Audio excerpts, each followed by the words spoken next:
Your boy JP got some more heat for y'all. Today, I got the Poco X3 NFC. So glad to bring this to y'all. Was not expecting to, but here it is. This phone is hot. Really quick. There's already a lot of reviews out there for this phone that's calling it the $200 flagship. Now, if you actually read or watch those reviews, they will go into detail about the price, and they will tell you that the price to get it in the U.S. is more realistically $300. So keep that in mind. But even at $300, you're getting something that honestly not much else really comes close to. This is what I would call a flagship killer's killer. This has everything you need and nothing you don't. This phone is quite frankly amazing. As many of y'all know, if you watched my video that I did earlier for the Poco F2 Pro, I was outright impressed. And that phone was my daily driver for quite some time. 2 years prior, the Poco Phone F1, the original, the one that started it all, absolutely loved that phone. What I loved about the Poco Phone F1 that the Poco F2 Pro did not carry over was its original design. The Poco Phone F1 was a design that no other phone from Xiaomi or Redmi had. Only the Poco Phone F1 had that. Xiaomi had other phones in their lineup that had similar specs, but they didn't look anything like the Poco Phone F1. Now, could the Poco Phone F1 have used an AMOLED screen? Absolutely, of course. But yeah, the Poco F2 Pro had the AMOLED screen. It was an AW screen with the pop-up camera, no interruption whatsoever. But it was also only 60 hertz, not 90 or even better, 120 hertz. Now, before the Poco F2 Pro, Poco Phone's second phone was actually known as the X2. That phone didn't carry any hype. Barely heard about it. It was not even widely available for anyone to get in the U.S. like the original Poco Phone F1 was, and like the Poco F2 Pro was later on. If you watch my video to the F2 Pro, I talked about how widely available it was for the U.S., even though it was not officially sold in the U.S. We got the Poco Phone F1 quite fast, from importers, back 2 years ago, and it seemed like we got the we had gotten the F2 Pro even sooner. It was insane. It was. I don't really recall any other phone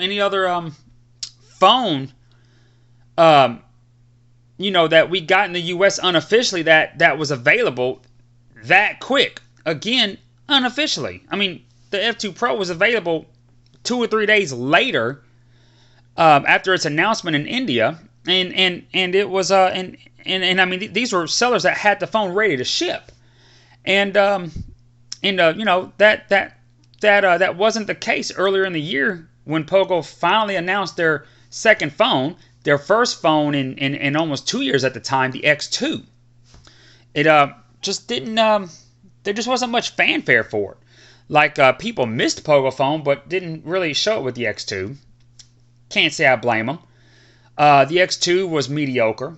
It was merely a Redmi K30 4G. The only thing good about it was it had a 120 hertz refresh rate. That was it. Other than that, it just wasn't the Poco phone that everyone expected. Back when they released the F1, the F2 Pro technically was not either, because again, it didn't have its own original design. It was just the K30 Pro, but its price and spec ratio was just outright unheard of. I mean, it had a better price to spec ratio than even the original F1. So yeah, they did that still. They did that because it was cheaper than the phone that it mirrored, the K30 Pro. And Redmi was created as an umbrella of Xiaomi to offer cheaper phones, as well. But Poco still outmatched that price to spec ratio. Um, but notice how I started this video off with the back of the phone instead of the front, because the design of this phone is just gorgeous. It says Poco in big lettering right there, and I love that branding. And what y'all may or may not have heard of about the camera bump right there is true. The pictures, videos don't do it any justice. A lot of people disliked it until they got it in their hands and they were like, wow, this is pretty gorgeous. It is. It goes with the design, the flow of the rear of the phone. It's amazing. The overall presentation of this phone and the announcement was very similar to the F2 Pro. So Poco kind of learned from the X2's mistakes, but also learned from what made the F2 Pro's announcement so great, so hype. The X3 NFC right here, they have hyped and they've done a great job. It's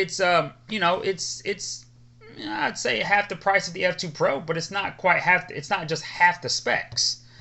You got the latest all new Snapdragon 732G processor, specifically a gaming chipset, Snapdragon 732G. You have that 120 hertz refresh rate. It is almost a 6.7 inch Full HD Plus dot display. Very minimalistic punch hole. Has a huge, whopping, amazing 64 megapixel quad camera setup right there. And the reviews that have been pouring out for this camera system talk about how great it is. It's really pretty freaking phenomenal, honestly, for the price. I mean, I think the elephant in the room at this price point would be the Pixel 4a, and that honestly would be pretty much it. This camera is that good. No, it's not Pixel 4a level, but I would say it's the closest competitor, even if it is still a distant second. And honestly, it's not that distant. Honestly, the video is amazing on this phone. The pictures aren't bad either. I mean, watch other people's reviews; they're great. They really are.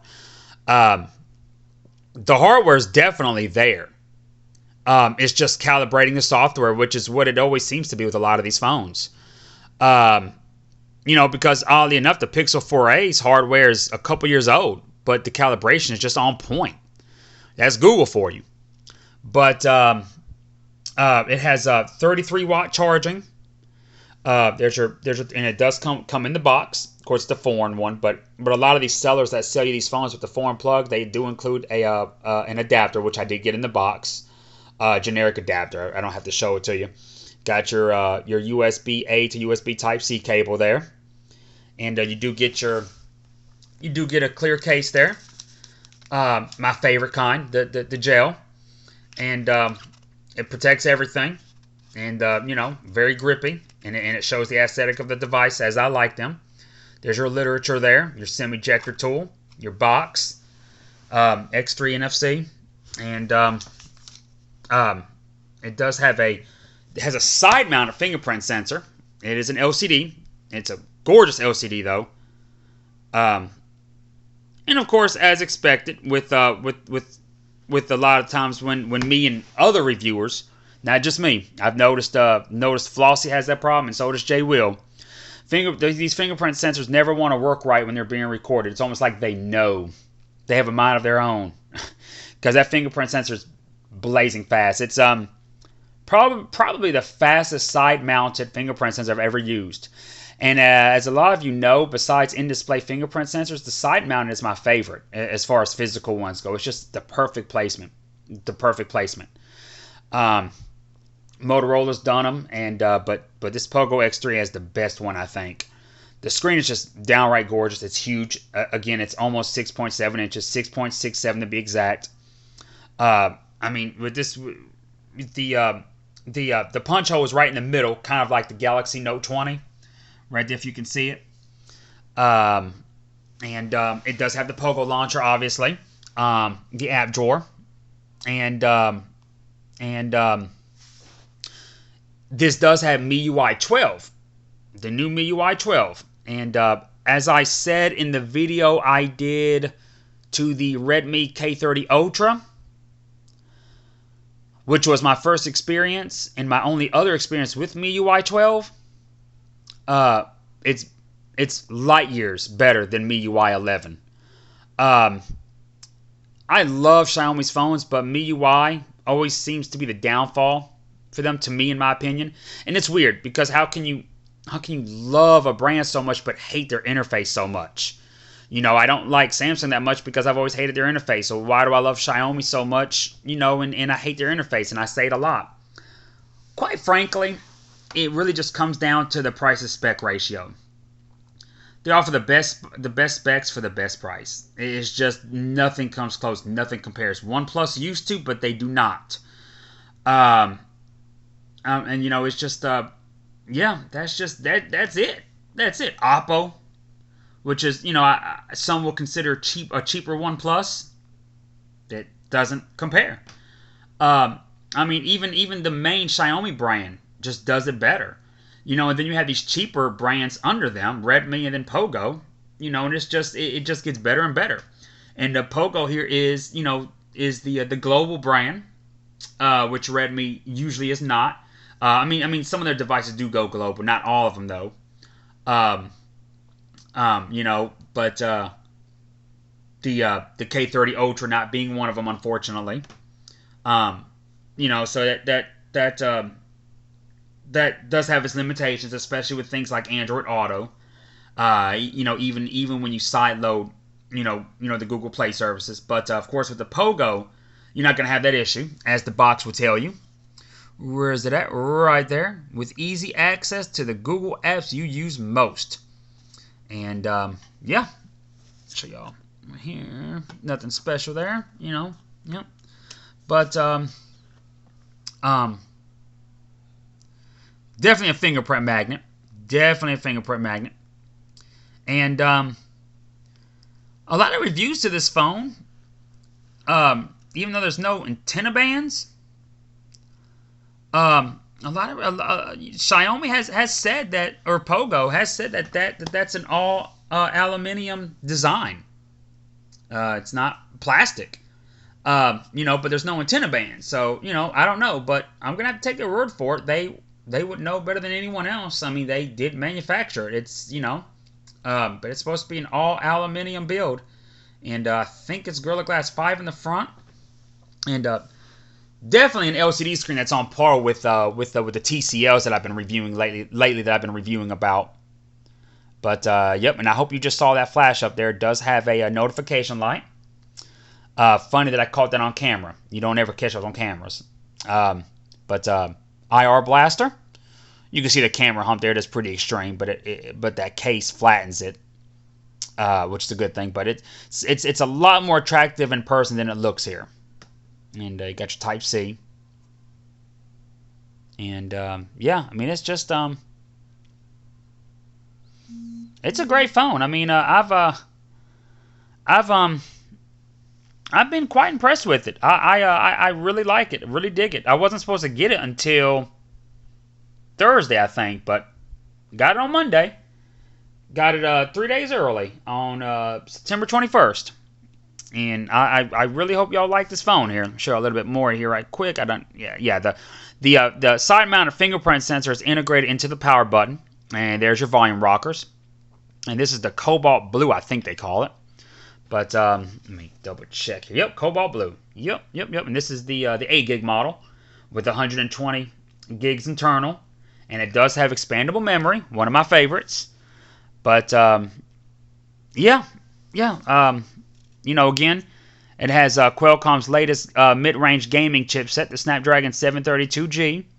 All of your 4G LTE bands, for AT&T and T-Mobile here, except for band 71, of course. And let's see. Oh yeah, that's right. Beyond the 120 hertz refresh rate, it does have a 240 hertz touch sampling rate, which was a big deal with the Red Magic 5G and Red Magic 5S. So this phone is hot, y'all. I mean, I'm digging this phone. And that Snapdragon 732G scores way higher than the 730G. So don't let the couple of digits higher for you. It does a great job, and I've been thoroughly impressed with my time with this phone, and glad I was able to bring it to y'all. Anyways, hit your boy up in the comments, and I'll see you on the next one. Peace.